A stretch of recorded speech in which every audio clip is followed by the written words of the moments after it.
Hey, Dr. Camille Renicitas in physical therapy. Let's talk about posture. Can't be a physical therapist without talking about posture. It's almost impossible. Mostly because if we can address posture, we can address most generic chronic pain, right? Low back pain, neck pain, shoulder pain, knee pain. There is a lot that we can do with someone's posture that will have a huge impact because we're making the microscopic changes at a constant rate all day, which is very different from, hey, do these 5 to 10 exercises for 20 minutes every day. Those are important, but if we can actually carry that over to how you carry yourself all day, we can truly start to implement true change. So, the easiest way to address posture is to put as many things on slack as possible. It's very, very hard to correct your posture when you're already standing in a tense position with preconceived ideas of how you bear yourself in space, right? Remember that what posture is you standing up against gravity. That's all it is.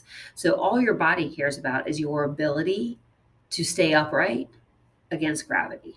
So if you have a lot of weight on the front of you, it will shift weight backwards in order to maintain you in the center. So if we can manipulate how we feel with gravity, we can manipulate posture. The nice part is when we get you into good alignment where we stack your joints one on top of the other in the appropriate way, all of those intrinsic core stabilizers are now aligned to be your stabilizers. What we see a lot of the times in, say, a hyperlordotic or sway back, right, or rounded shoulders or forward head, is we've now taken those bones and shifted them to a position that does not prioritize the stabilizers. Instead, you've started to prioritize the big movers, the big muscles. So, say if you're a forward head person, you've now made all these big neck extensors your primary postural muscles. That's not their job, right? If you're somebody who stands with a big arch in your low back, you've turned your hip flexors and your back muscles into your prime posture muscles, and that's not their job. So remember, as we start to manipulate your posture, we will actually be asking you to stack your bones one on top of the other in such a way that you don't hold or grip anything. Let that sink in. Don't grip anything. Here we go. So, what we're going to do first is put yourself in front of a mirror and close your eyes.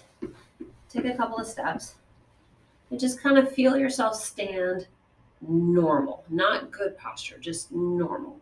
And maybe look in the mirror and see how you look, right? No judgment, no preconceived ideas of what's skinny, what's fat, what's thick, what's round. Like, who cares?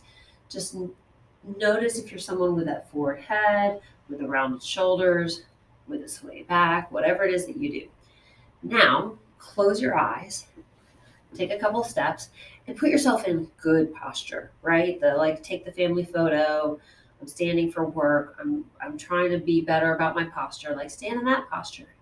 And again, notice where you shift your weight, right? Like, if there was an invisible line drawn down you from the side, how much is in front of that line and how much is behind that line?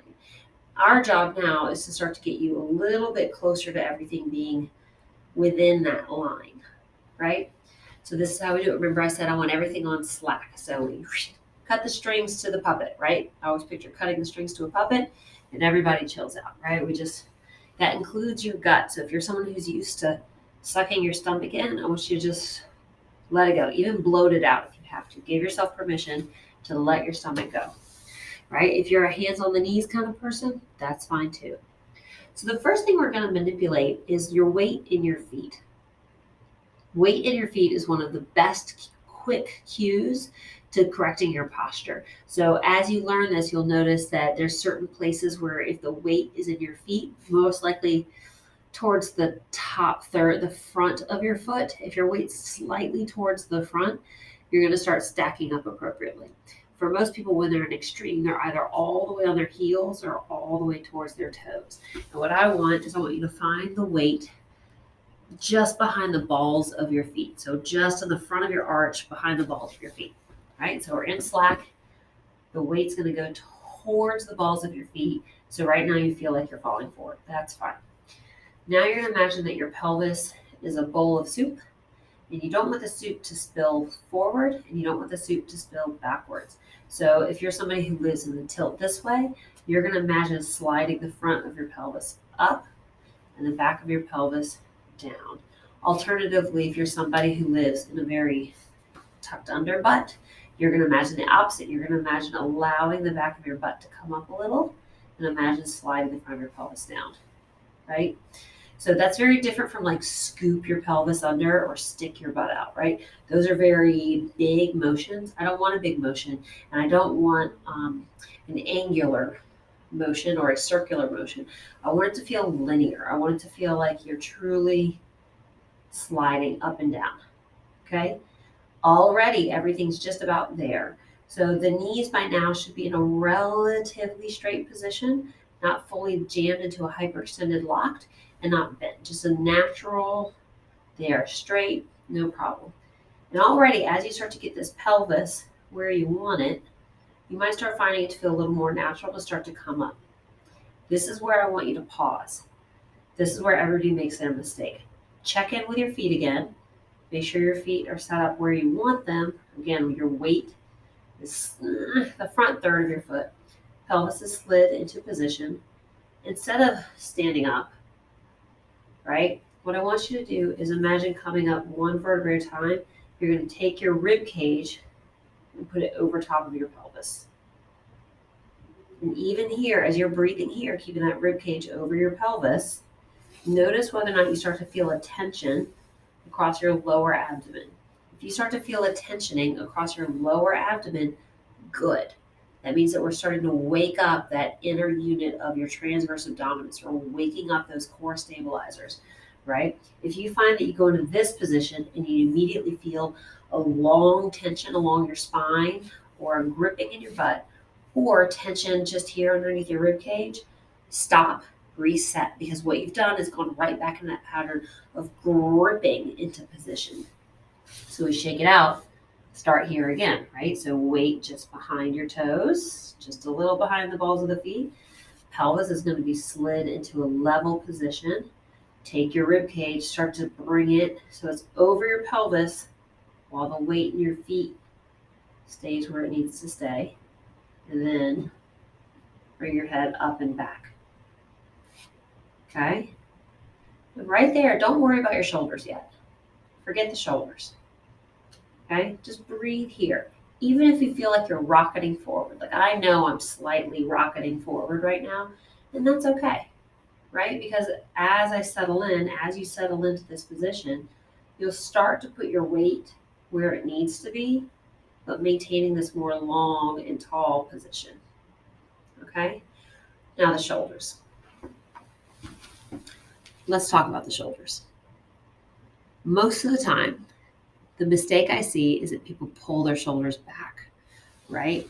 So if I were to turn sideways even here, and I have someone in this position and they pull their shoulders back, it typically comes, I don't know if you caught it, as they pull their shoulders back, it comes from arching the whole back.